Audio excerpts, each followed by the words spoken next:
Olá, amigos queridos da TV Nova Luz e demais redes associadas. A nossa televisão, que foi criada para iluminar as nossas consciências, hoje nós já somos, meus irmãos, 135 mil inscritos. E a nossa meta é atingir 200 mil ainda esse ano. Que você acha, Belete? A gente atinge essa meta esse ano? Nós temos que, para isso, divulgar, temos que contar com os nossos ouvintes para fazer, compartilhar, não é assim? Não, a gente precisa da ajuda deles, sim. Com certeza a gente vai conseguir mais. E uma pessoa indicando, dando indicando, passando o link para uma outra pessoa já é o suficiente para essa rede crescer cada vez mais. E os conteúdos são tão bons, né? São tão capazes de nos ajudar nas nossas demandas, do nosso dia a dia, dos nossos conteúdos, das nossas dificuldades. Tem tanta coisa que ilumina e ajuda e acalma e torna a trazer uma clareza para poder enfrentarmos o nosso dia a dia. Então, tem tudo para crescer cada vez mais. E vai haver, com certeza, os companheiros vão ajudar mais ainda a crescer ainda mais essa TV Nova Luz. Isso mesmo, meus irmãos. Belete tem razão, porque se cada um de vocês convida um amigo para assistir, aí nós já dobramos, né? 135 mil, a gente vai para 270 mil ainda este ano, porque o programa não é só nosso. Temos cada programa lindo de música, de debate, e esses programas é que trazem essa riqueza de conteúdo, com a participação de todos vocês. E no nosso hashtag 2, que é o nosso segundo encontro, nós trazemos um assunto muito importante que gostaríamos também de ouvir a sua opinião. Você tem autoestima boa ou você tem uma baixa autoestima? Será importante que a gente se goste? Você se olha no espelho e diz assim: puxa, como eu estou bonita. Ou você se olha no espelho e diz assim: cara, da onde veio tanta feiura? Eu queria ter cabelo assim ou assado, eu queria ter uns olhos mais penetrantes, um olho colorido, eu gostaria de ter puxado a minha mãe, não o meu pai. Como a gente, muitas vezes, se diminui para a gente mesmo. E aí, essa autoestima baixa prejudica as suas relações. É sobre isso que nós vamos falar. E eu tenho aqui a carta de uma amiga que não me foi dado nesse programa, não, foi em programas anteriores, que eu trabalhei mais de 3 anos como parapsicóloga, e eu recebia muitas questões por e-mail, mesmo não estando em pandemia, eu não dava conta de atender a todos, e eu tinha, eu dava consulta também na Casa Espírita, de graça, mas a demanda era tanto que eu atendia pelo e-mail. E eu destaquei uma carta aqui da Carla, eu falo Carla, mas não é o nome dela, você tem que proteger, né, o nome das pessoas. Mas tem muitas Carlas nessa vida. E a Carla me contou em um dos nossos programas, dos nossos encontros, que ela era muitíssimo ciumenta. Depois, ela descobriu que esse ciúme tinha raiz numa autoestima muito baixa. Ela se sentia muito feia, ela se sentia uma pessoa muito apagada, sem nenhum atrativo, ela se sentia assim.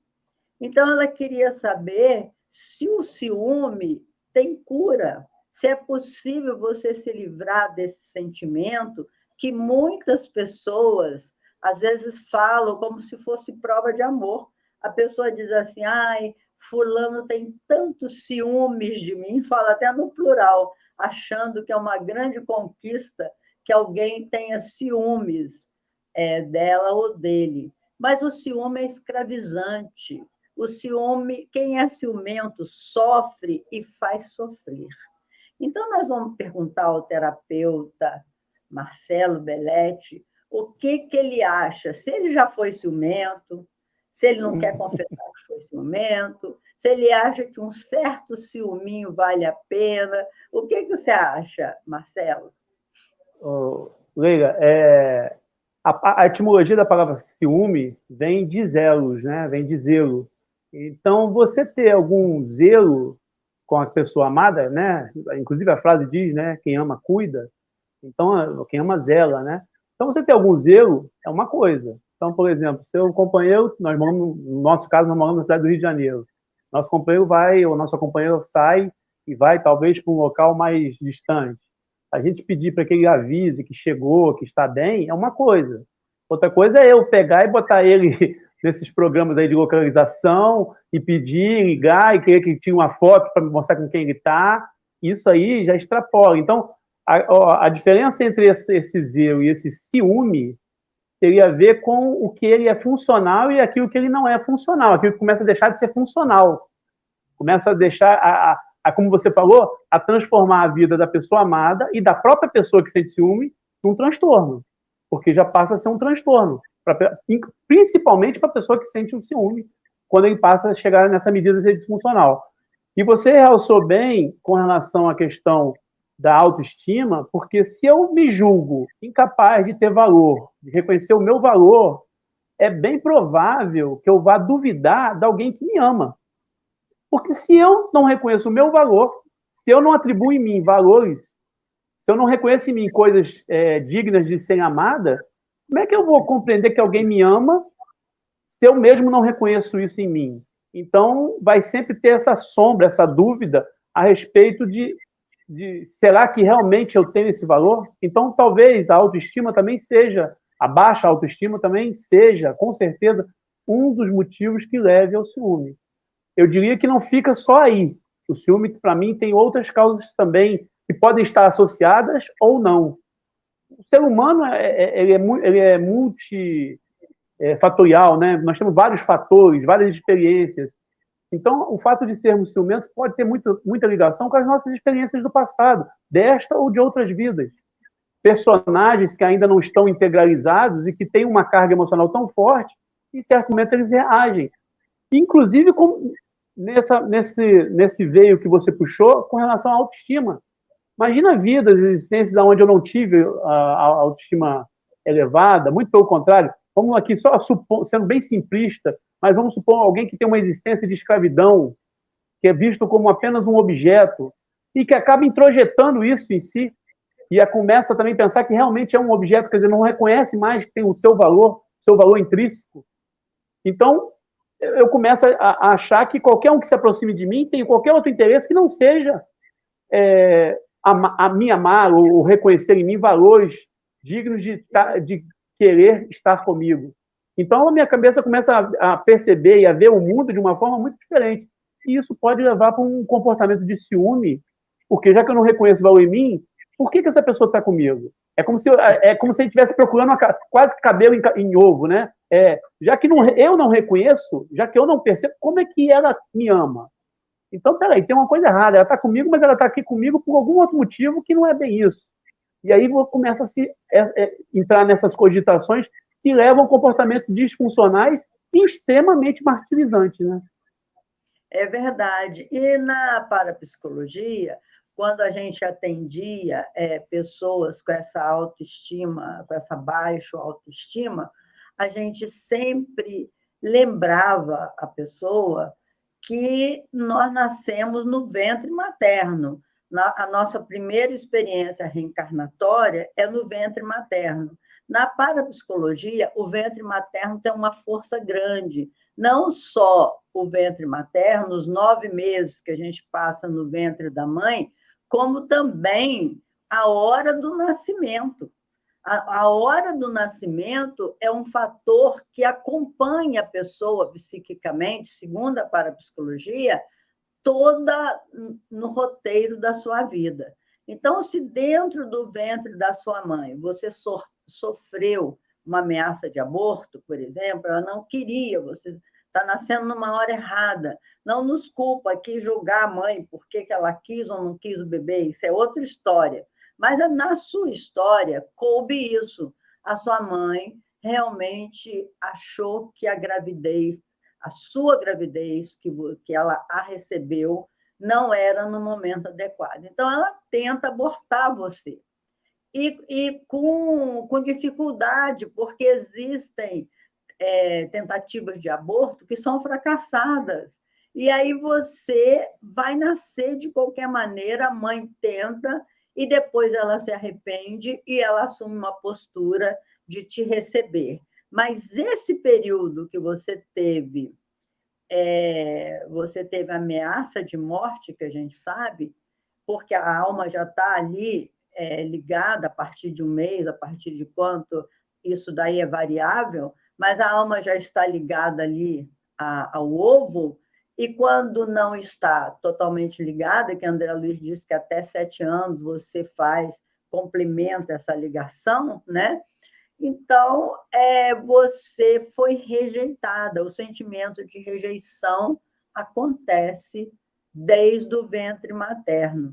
E essa rejeição tem peso, porque aí, na hora do nascimento, o espírito que está fazendo força para nascer, e a mãe também, isso pesa naquela economia do momento do nascimento. Às vezes o parto é mais complicado, mais conflitante, porque junta o medo da alma que vai reencarnar com o medo da mãezinha cheia de remorso, porque não queria realmente tirar aquele bebê, mas por muito tempo se sentiu culpada, porque pensou que não queria aquele bebê. Então, você quer falar um pouquinho sobre isso, Marcelo? Não, com certeza esse momento que a gente chama de PIU, né, que é o período intrauterino, em que muitas vezes acontece, como você estava relatando, em que a mãe, por devido a série de circunstâncias, às vezes por dificuldades, enfim, não aqui cabe julgar a figura da mãe nesse momento, porque ela também está fazendo... O que acaba a gente perceber que todos nós, de um modo ou de outro, tentamos fazer o nosso melhor. Muitas vezes o nosso melhor não é o melhor para o outro.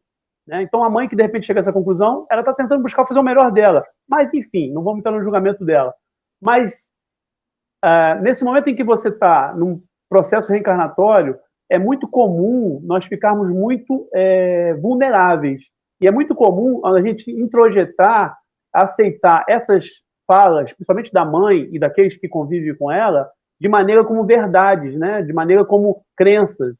Então, num caso desse, é muito comum, talvez, uma pessoa dessa ter sempre essa impressão de não pertencimento e, consequentemente, de uma baixa autoestima. Então, ela vai estar sempre buscando uma compensação para esse pertencimento, mesmo que isso inconscientemente. É claro que são processos que se dão no inconsciente. E, muitas vezes, ela passa uma existência inteira orientada por aquelas situações ali, durante a gravidez, ou, como você disse, no momento lá do nascimento, em que algumas falas acontecem e que ela, como está numa situação muito vulnerável, passam a ter uma dimensão muito maior, né? Então, é preciso se olhar, se observar nesse sentido, de buscar entender o que me movimenta, somente aquele que sente, que passa por essa situação do ciúme e que percebe, já começa a perceber que o ciúme está ligado a essa falta de valor próprio. O que me leva a isso? O que está, de alguma forma, faltou ou falta para que eu me sinta tendo valor? Porque se a gente extrapolar a questão e irmos para a parte espiritual, só o fato de imaginarmos que somos criação de Deus e que em algum momento nessa criação Deus parou para nos criar, só isso gera o suficiente para ter um valor intrínseco que não tem dimensão. Eu sou criatura de Deus. Em algum momento, o Criador me criou. Então, só por isso gera o motivo da gente não ter dúvida da nossa estima, da nossa própria estima. Mas, devido a essas experiências, acabam acontecendo situações em que a gente absorve essa ideia de que nós não temos valor, né? Essas, como você falou, da gravidez, outras existências, como eu disse, onde a gente toma o papel dos invisíveis da sociedade, né? Ou os escravos. Hoje mesmo, na nossa sociedade, nós temos os que são os invisíveis. companheiros que muitas vezes estão nas ruas e que não são vistos mais pelas pessoas, provavelmente vão deixar marcas de baixa autoestima para várias existências, não só para essa, né? E tem interessante também, tem um estudo que na parapsicologia a gente faz um estudo profundo com relação ao ventre materno. Existe também o fato da mulher querer um sexo e depois descobrir que o bebê era de outro sexo. Mas tem umas coisas assim que eu tenho até dificuldade de entender como que um homem... Eu atendi uma menina uma certa feita que o pai dela não aceitava que ela vestisse saia. Ela tinha que vestir roupa de homem, tinha que aprender as coisas de homem, e a mãe dela não se importava com isso, é uma coisa de doido, porque ela já era a sexta filha, e o homem estava obstinado que naquela gravidez a mulher teria um homem, e não veio menina, e ele ficou sabendo disso, ficou desesperado. Então, quando a criança nasceu, ele vestia a criança de menino, ele ensinava as coisas de menino. Então, a moça cresceu nesse sentimento de menos-valia, porque eu sou mulher, mas eu não valho nada como mulher para o meu pai, para minha mãe, eu teria que ter vindo homem. Eu teria que ter vindo homem. Que coisa mais interessante esse caso, porque até na adolescência, todo o comportamento daquela moça era exatamente de um menino, mas ela era uma menina. Tivemos o maior trabalho de fazer ela assumir a sua feminilidade, porque na cabeça dela, ela ser um menino, mesmo com o trejeito de mulher, era muito melhor do que ser uma menina. Olha que coisa, que nuances, né? E outro assunto também interessante, depois eu passo para o Marcelo, é a questão da sobrevivência do ser único. Ninguém gosta de ser imitação. Cada um é o que é. Ele é um ser único, diferente.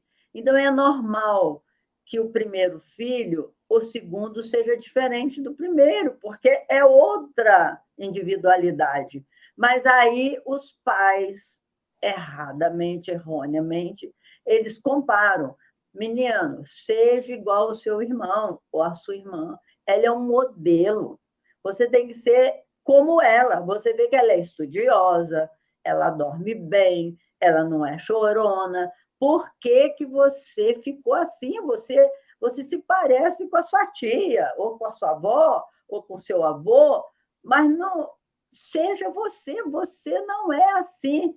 Você tem que olhar, mira-se na sua irmã. Então, na parapsicologia, a gente chama da sobrevivência do ser único. Quando essa sobrevivência é desrespeitada, quando você respeita o indivíduo no que ele desenvolve uma baixa autoestima imensa, Marcelo. Fala um pouco disso aí também, essas comparações, esses rótulos.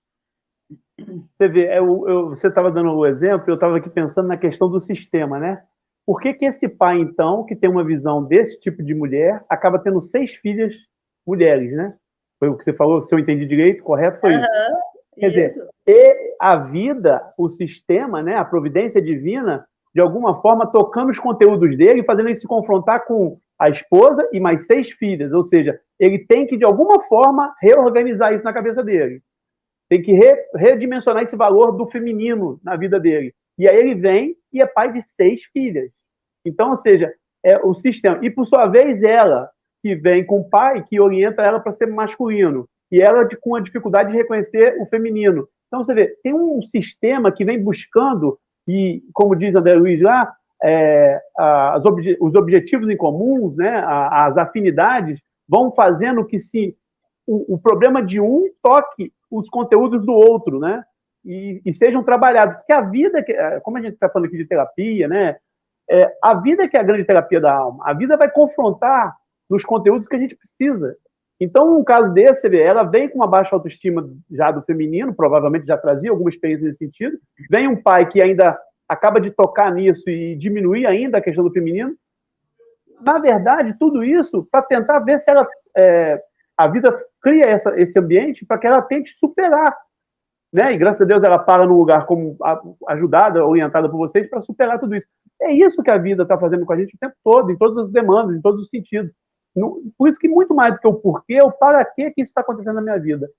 Para que um pai que não reconhece o feminino tem 6 filhas? É para passar a conhecer, né? Para passar a ver que o feminino tem valor, e muito valor, muito mais valor do que pode supor, né?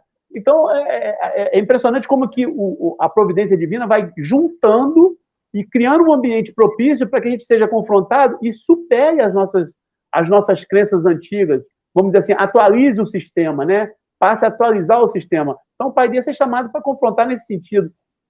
Então, você vai vendo que essa questão da baixa autoestima, ela pode estar propiciando ciúme, ela pode estar propiciando outros sintomas na personalidade.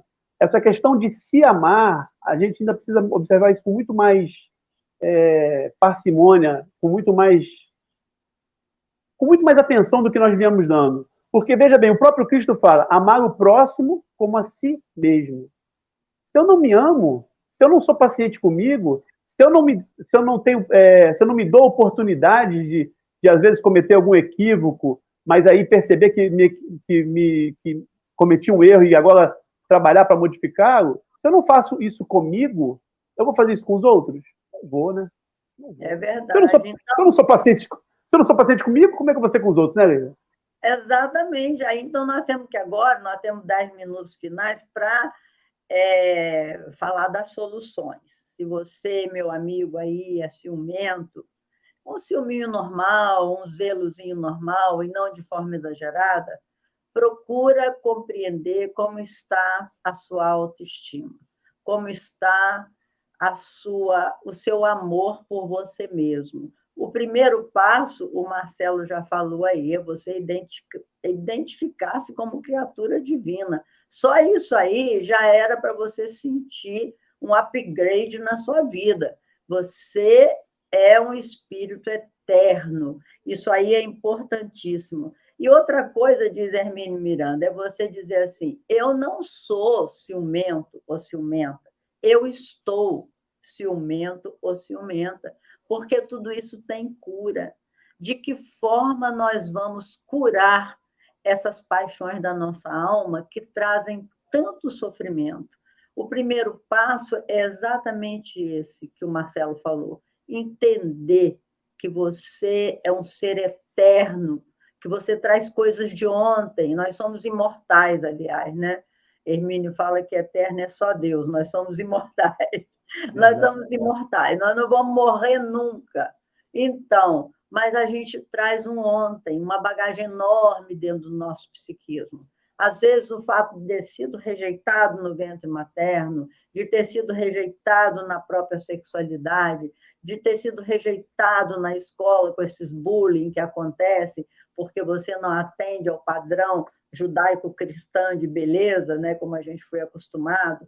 Se você tem toda essa rejeição, compreenda isso e dá a volta por cima, compreendendo que tudo isso tem significado, é o dar um novo significado para a sua vida.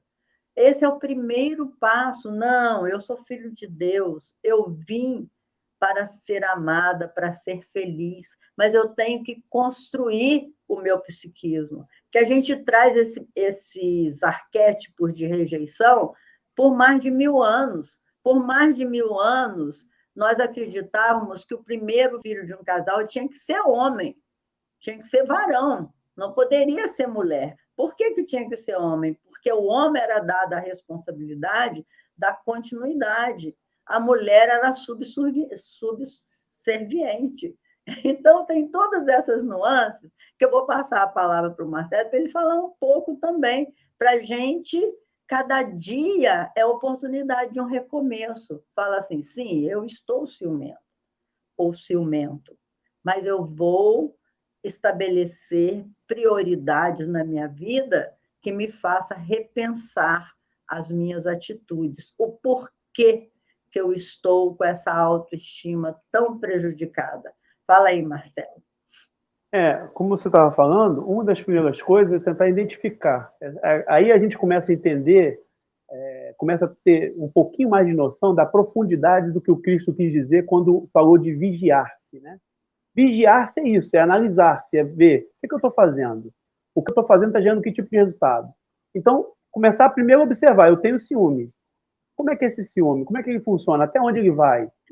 Ele realmente chega a ser uma coisa que causa positividade ou muito mais negatividade no meu relacionamento? E se eu causo, e se causa uma negatividade, se ele é disfuncional para o relacionamento, o que me leva a sentir ciúme? É a falta de reconhecer em mim que eu tenho valor, de que eu tenho. Alguém pode estar comigo pelo valor que enxerga em mim, da minha personalidade, dos meus valores? Se eu tenho essa dificuldade, é começar então a trabalhar nesse sentido de entender e começar a se cuidar literalmente, e se preciso for, buscar os recursos necessários, que seja terapia, que seja filosofia, que seja meditação, enfim, que busque os recursos que precisa para cuidar de si. Porque se você não tem a tua vida mental, o seu aspecto psicológico, ele seja funcional, nada vai ficar bem na tua vida. Você pode ter milhões de reais, você pode ter você pode ter a pessoa amada, mas ainda assim você vai estar sempre rodando nesse looping de problemas, porque o problema está com você, na sua mente. E na grande maioria das vezes está em nós, na forma que nós enxergamos as coisas. Então, veja bem, eu posso encontrar uma pessoa que me ama, que me idolatre, mas eu não reconhecendo valor em mim, não vai adiantar nada ela me idolatrar. Eu vou estar sempre achando que ela está fazendo isso por outro motivo. Ou que ela não está bem, que ela não me conhece direito. Então, veja, é preciso desmontar essas visões que já bugaram, que já ficaram, perderam a sua funcionalidade e atualizar o nosso sistema para trazer funcionalidade, bem-estar na nossa vida. Então, buscar esses recursos. E compreender que, por exemplo, uma relação, não tem esse negócio de relação, é 100%, 50% de um, 50% do outro. Não. É 200%, 100% de um e 100% do outro. Então, você está independente do outro. Você tem uma pessoa para estar com você, para você conviver, para você dividir a vida, para ela ser testemunha da sua vida, você testemunha da vida dela, e vocês compartilharem esses momentos, compartilharem as dificuldades e os bons momentos, é uma coisa. Agora, você está com uma pessoa porque você tem problemas, ou enfim, por conta dessa disfuncionalidade do seu auto-amor, você acaba transferindo isso para aquele que está com você, alguma coisa precisa ser modificada, porque o objetivo de estar com alguém não é para complicar a vida de alguém ou complicar a nossa própria vida. Né? O objetivo é de amar, é de ser amado. Então, eu preciso iniciar esse processo de amor comigo mesmo, me conhecendo, me entendendo, e aí, consequentemente, eu vou começar a compreender e entender. E é interessante isso, né? Porque no momento em que eu passo a me olhar e passo a me compreender, eu tenho um olhar muito mais compreensivo para o outro, porque eu entendo que ele também tem as demandas dele. Ele também tem as dificuldades dele. Então é isso, é procurar os recursos necessários para poder se entender cada vez melhor. E isso pode até parecer um pouco egoísmo, mas não é egoísmo. Porque se eu não me entendo, se eu não consigo trabalhar as minhas dificuldades, eu não vou conseguir trabalhar e entender as dificuldades do outro. É verdade, meus irmãos. E tem, assim, algumas práticas que eu recomendo a você. Você escrever todas as suas virtudes que você acha que tem e todos os defeitos que você acha que tem. Eu acho esse exercício muito legal. Frente às suas virtudes, você vai colocar quem na sua família você acha que tem e que você imitou. Frente aos seus defeitos, você vai colocar quem na minha família tem esses mesmos defeitos e que eu imitei. Isso daí traz uma autodescoberta interessante. Eu acredito. Desculpa te cortar, mas eu acredito que você deve ter visto muito mais gente com facilidade de falar dos seus defeitos do que das suas virtudes. Claro, né? claro. As pessoas elas têm uma falsa ideia de si mesmo, né? Ela se cobra muito. Isso foi uma herança judaica cristã que nós recebemos da culpa, né? Você tem que estar sempre se sentindo culpado de alguma coisa, porque você não é perfeito, então você tem que se aperfeiçoar. E aí, se você não se aperfeiçoar, você vai para o inferno, que era uma crença que a gente tinha. E a gente vive realmente num próprio inferno, né? Mas isso daí dá para nós continuarmos a nossa discussão no nosso próximo encontro. Cada encontro é um desafio e nós estamos preparados, meus irmãos. Mandem as suas perguntas, mandem aí para o Cassiano. Cassiano seleciona para nós e no nosso próximo encontro nós haveremos de responder. Até o nosso próximo encontro, então, se Deus quiser. Pode Até o nosso próximo encontro. Um abraço a todos. Um abraço.